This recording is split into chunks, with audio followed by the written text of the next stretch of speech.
안녕하세요. 부산 큰병원 우영 원장입니다.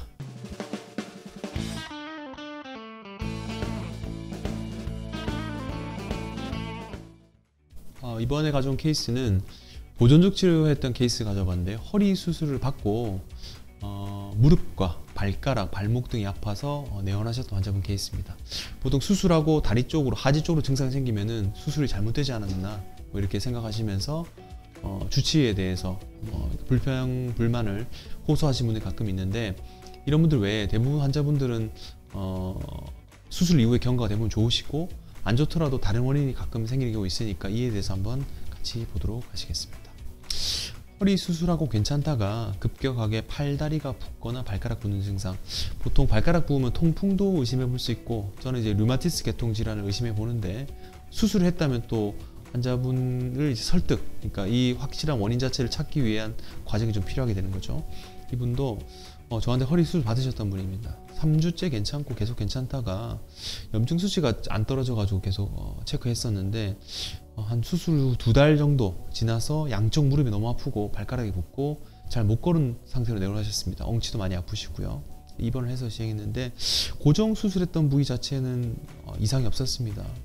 MRI를 2번 찍었거든요. 허리 MRI를. 이후에도 신경통은 잘 펴져 있고 문제가 전혀 없고 다른 원인이 있지 않을까. 이게 횡단면 사진도 깨끗하게 신경이 다 펴져 있는 소견입니다. 관절은 이렇게 활액막염이 좀 심하게 되어 있고 무릎 관절에 엄청난 염증 소견이 관찰되고 있습니다. 이렇게 하얀색 보이는 것들이 이제 염증이건데, 이 관절 자체가 많이 심하게 부어 있는 소견이죠. 그리고 발가락도 엄지발가락에 보면 하얀색으로 염증이, 뼈 자체에도 염증이 많이 있고 주위에 인대 주위, 건 주위에 건염이 심하게 체크되는 소견입니다. 그래서 이 소론도라는 게 스테로이드인데, 스테로이드를 주사와 약을 쓰고 급성 반응을 이제 가라앉혔죠.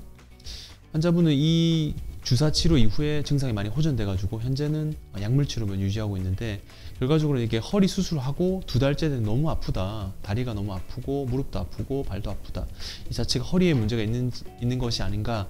물론 허리에 문제가 있는 경우도 있습니다. 근데 이런 케이스처럼 허리 자체는 문제는 없고 발가락이나 발목 쪽으로 관절 염증 등 생기는 경우 있죠. 이에 대해서 한번 정리해 봤습니다.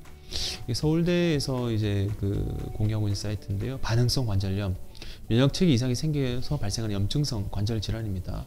관절은 무릎, 발목, 발가락, 아까 보였던 환자분처럼 이 관절 농포, 관절이 붓거나 그런 증상이 생길 수 있는데, 이게 보면은 위나 그다음 비뇨기계의 감염증 이후에 균이 생기는 거고, 비대칭적 한쪽으로 많이 생깁니다. 마치 수술 이후에 아팠던 그 부위가 생기는 것처럼요. 그래서 부착 부위 염증이 생기고, 이게 만성되게 되면은 관절염이 생겨서 이제 수술적인 치료가 또 필요할 수 있게 되는 거죠.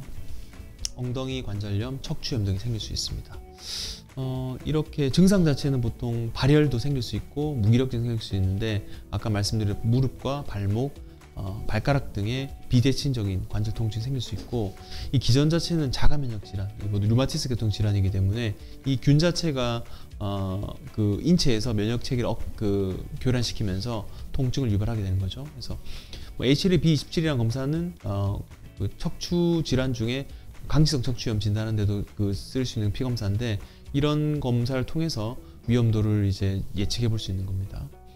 결과적으로는 이 검사가 관절 검사, B27 검사, 그리고 염증 검사를 통해서 진단하는 거고, 치료는 이 원인 감염 유발인자를 제거하는 게 필요합니다. 위장관계라든지 비뇨기계, 그리고 약물 치료는 류마티스 계통 약물을 치료하면서 척추염 이런 인자에 대한 쓰이는 주사까지 고려해 볼 수 있는 그런 상태가 되게 됩니다. 결과적으로는 이 관절염을 오랫동안 방치하거나 계속 재발하게 된다면 병을 더 키울 수 있게 되거든요. 특히나 눈 같은 게 포도막이 발생하거나 심장 쪽에 문제 생기면 상당히 불편해지겠죠. 그래서 요거에도 원인을 제대로 찾아서 치료하는 것이 필요할 것 같습니다. 예방은 균 감염을 예방하는 것이 필요하고, 이후에 관절 증상도 손상을 최소화하는 게 필요하고, 휴식과 예방, 운동 같은 것도 도움이 되실 것 같습니다. 정리해 보면은, 수술 이후 관절이 다 아픈 경우, 물론 수술 자체가 염증이 생기는 경우 있죠. 수술 부위가. 그게 아니고서는 수술 부위에 재발성 디스크나 아니면은 염증성 병변이 생길 수 있긴 한데, 그런 것이 아닐 경우에는 수술 문제가 없을 경우는 약물로 일단 주사로 먼저 치료해보고, 이런 것도 반응이 없을 경우는 이게 전혀 다른, 그러니까 류마티스 계통 질환이라든지 다른 내과적인 문제를 생각해 볼 수 있습니다. 그래서 최근 제 케이스에서는 코로나 관절병증이 생긴 경우도 있었고요.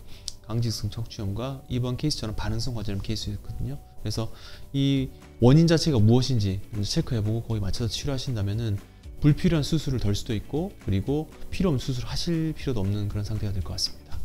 이번 시간은 케이스와 사례를 통해 알아봤는데 수술 이후에 불편한 증상, 약물 치료했던 케이스 가져봤습니다. 도움이 좀 되셨으면 좋겠고요. 다음 주에도 좋은 케이스로 여러분들을 찾아뵙도록 하겠습니다. 시청해주셔서 감사합니다.